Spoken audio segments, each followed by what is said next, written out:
without further ado, in order to save time, I will hand over to Anja. Anja is coming to us from SOAS University of London, and her presentation is entitled From Text to Practice, Contrasting Perspectives on Haṭhayoga in Pre-World War II German Indology. So thank you very much, Anja. I'm really looking forward to hearing what you have to say. Yeah, thank you for the kind introduction, and thank you for hosting today at Arianta Institute. I hope I will not have any further technical issues on my side here. Yes, my text or my presentation From Text to Practice, Contrasting Perspectives on Haṭhayoga and Pre-German Indology. I will focus on the different interpretations of Haṭhayogic practices and how they depend on interpretative lenses and scholarly approaches. And to do this, I compared two scholars which worked at the end of the 19th century, Hermann Walter and Richard Schmidt in Germany. And before the comparison, I will look into the historical context and say a few words about the scholars themselves. So yes, I'm sorry, there's something wrong here with my, okay, good. Yes, to talk about the context,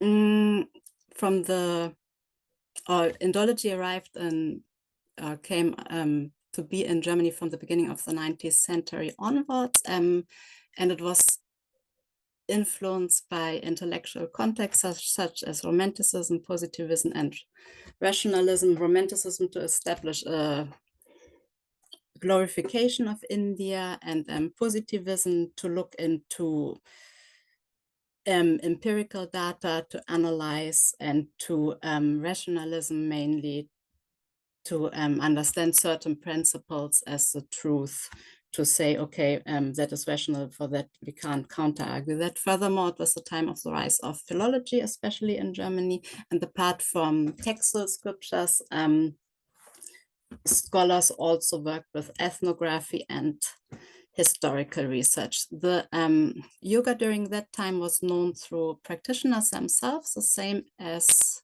texts. Practitioners mainly from an outsider perspective, and text firstly the Yoga Sutras through the darshanas, and by the Yoga Sutras at the time of that I'm referring to had already been established. Haṭhayogic texts, the same as practitioners, were mainly dismissed or seen as fraudulent. And one of the texts I'm focusing on here is the first translation of any Haṭhayogic text into German. That is the Haṭhayoga translated by Hermann Walter in 1893. It was originally his PhD, which he did under the supervision of Ernst Kuhn at the University of Munich. And apart from that work, he did not do any further work on yoga. He later migrated to Canada, where he worked at the McGill University and lectured in German literature. The second protagonist is Richard Schmidt, with his publication Fakirs and Fakirism in Ancient and Modern India, Yoga Teaching and Practices Based on Original Indian Sources, published in 1906. And it is a cultural historical work, and that was his focus, cultural history and lexicography. And he also did translations, the Giranda Samhita for that work, and apart from that, what is more known of him is a translation of the Kama Sutra and the Panchatantra. He was affiliated with the University of Halle and later on with the University of Münster. And to have a further look into these works, I will first say a few words about the motivations and aims. Yes, as I already said, both translated a text. While Hermann Walter's main focus stayed on his translation and to contextualize that with additional scriptural sources such as the Upanishads, Puranas, Patanjali's Yoga Sutra. And he also aimed to gain a deeper understanding of Haṭhayogic practices and the yogic body. And in contrast to that, Schmidt had aimed to gain a broader understanding he says in his foreword that he wants to showcase the curiosities of Haṭhayoga to a broader public, which mirrors his understanding of his dismissive understanding of yoga and Hatha yoga. And he also says, okay, it might be of interest to Indologists and psychotherapists. So it's more descriptive and more showing what is there. And these different aims and motivations are mirrored in the sources and the methodology, which contrasts.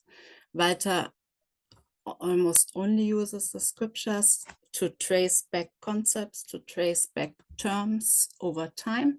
And by that, he also establishes a historical contextualization. For example, he traces back the nadis, the energy channels, towards the Upanishads.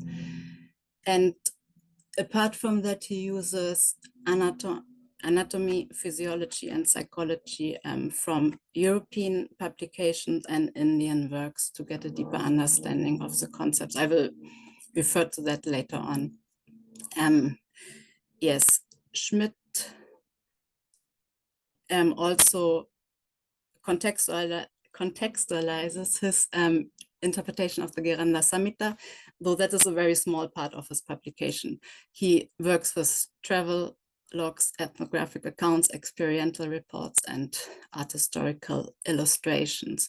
And by that, he shows a cultural historical approach, which is mainly descriptive, trying to show cultural phenomena.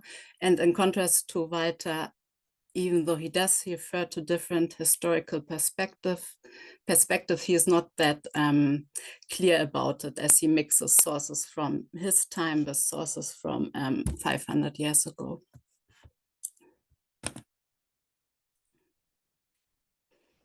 Yes, and this the historical approach or the historical understanding is also mirrored in what does Hatha Yoga mean to these two academics. They both connected to an understanding of Patanjala yoga. Walter says, but when the later philosophers grew weary of the gray theory and began to put the ideas into practice, the concepts also had to become more materialistic. For it's difficult to work with something that is a halfway point between spirit and matter. So with later philosophers, he refers to the period of when, from about 13th century to 17th century. And with the gray theory, he refers to the time of Patanjali's Yoga Sutra. And he says there was a need to have more specific practices. That's why Hatha Yoga came to be. And also with materialistic, he looked at the yogic body, that it's materialized in the human anatomy. And this whole understanding, it aims towards the liberation from the cycle of rebirth for Walter. Similarly, Schmidt also connects it to earlier forms of yoga, though he says it's an aid to concentration in its exaggerated form. For him, Patanjala yoga is a pure form, and everything that comes afterwards it's not the pure form anymore, and for that it's exaggerated, as he uses here, and aids to concentration, that the practice by itself cannot lead to liberation, what I say later on, but it can be helpful on the path, though only practice that it's not enough. And apart from that, he says in a lot that it's actually fraudulent. Both establish that it's mainly practical, though with the main difference that one leads to liberation, the other could only be one part leading to liberation. To look closer at the practices, They orient themselves on the scriptures, on the Haṭhapradīpikā mainly, and Walter talks about the Shatkamas, āsana, prāṇāyāma. He equates prāṇāyāma with kumbhaka and mudras. Mudras are barely mentioned, and to him Nādanusandhana and Yoga Nidra are states. They are not practices, and in contrast, Schmidt referring to the same, he does not distinguish between states and practices. The main practice for both is kumbhaka, breath retention, and Walter further elaborates on that by saying kumbhaka leads to non-functioning of the physical, which would be the first stage, and then followed by non-functioning of the mental. Yep, and this is to him, these practices refine the yogic body, transform the yogic body in order to reach liberation. Yeah, and as I already mentioned beforehand, it might, to Schmidt, it might contribute to liberation, though it is usually practiced for other reasons, such as health reasons or economical reasons, that to showcase the practices and earn money with it, or no specific purposes are mentioned in Schmidt's publication. Yes, and going on from here, I would like to look at how they establish the arguments. Walter refers to two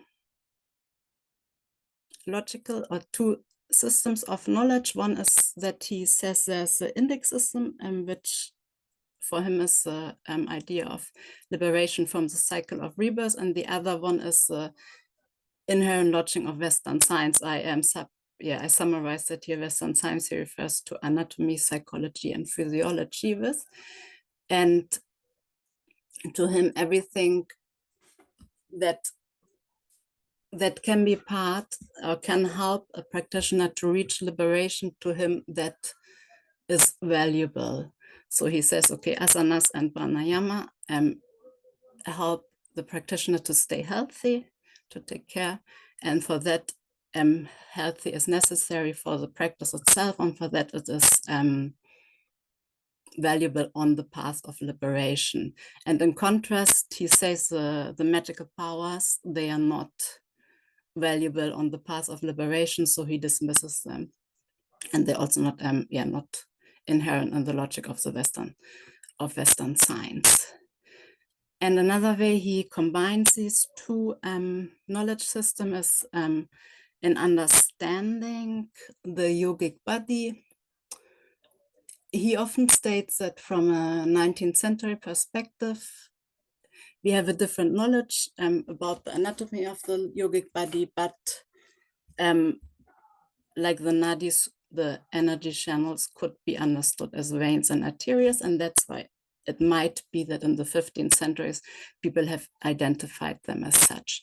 Though parts of the yogic body that he can't find in his understanding of anatomy, he dismisses, like the kanda. He says, okay, I cannot empirically verify it, and for that he considers as an invention of the Indians.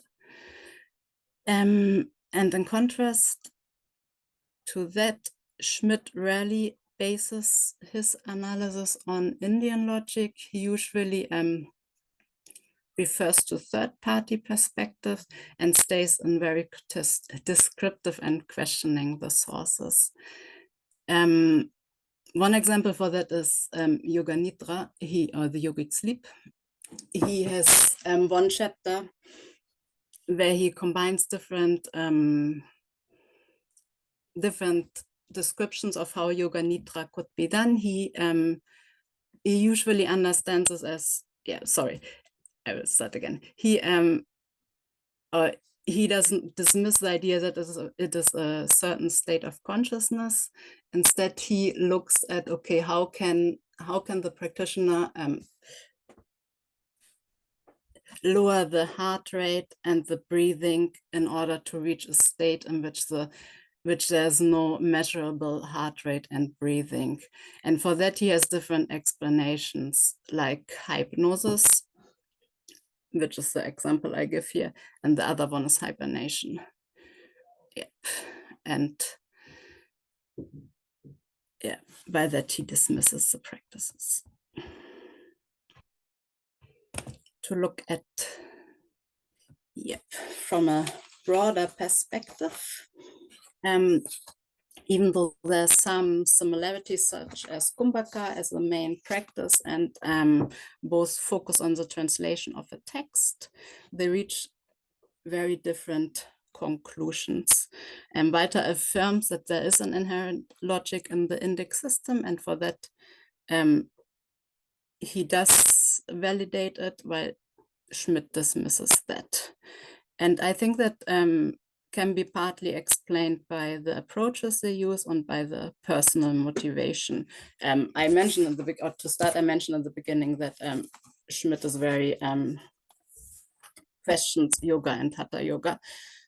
And apart from that, his cultural historical approach, collecting sources and mainly focusing on description, by that he blurs a little bit the historical timeline, and that might be reflected in the time that there was or might be a bias of the time in general, that there was the idea that the manuscripts are more valuable than the practitioners during that time. So from the perspective of the practitioners, the negative perspective on the practitioners is mirrored at the manuscripts as well. And for that, he has that conclusion. And Walter, in contrast, tries to find different ideas of logic, like the Indic, or like the liberation from the cycle of rebirth, the same of logic and anatomical understanding. And by that, it's a very positivist stand. And he says, even though he does tend to give more credibility to anatomy, he does have the idea that both systems or both ideas can exist parallel at the same time.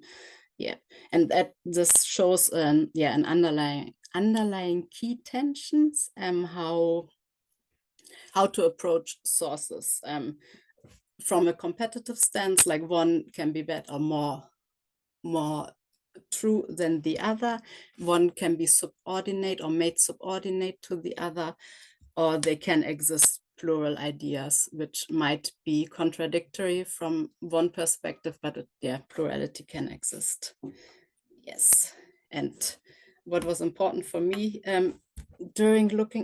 while looking at this material is that to stay critical and at the same time open-minded. Thank you.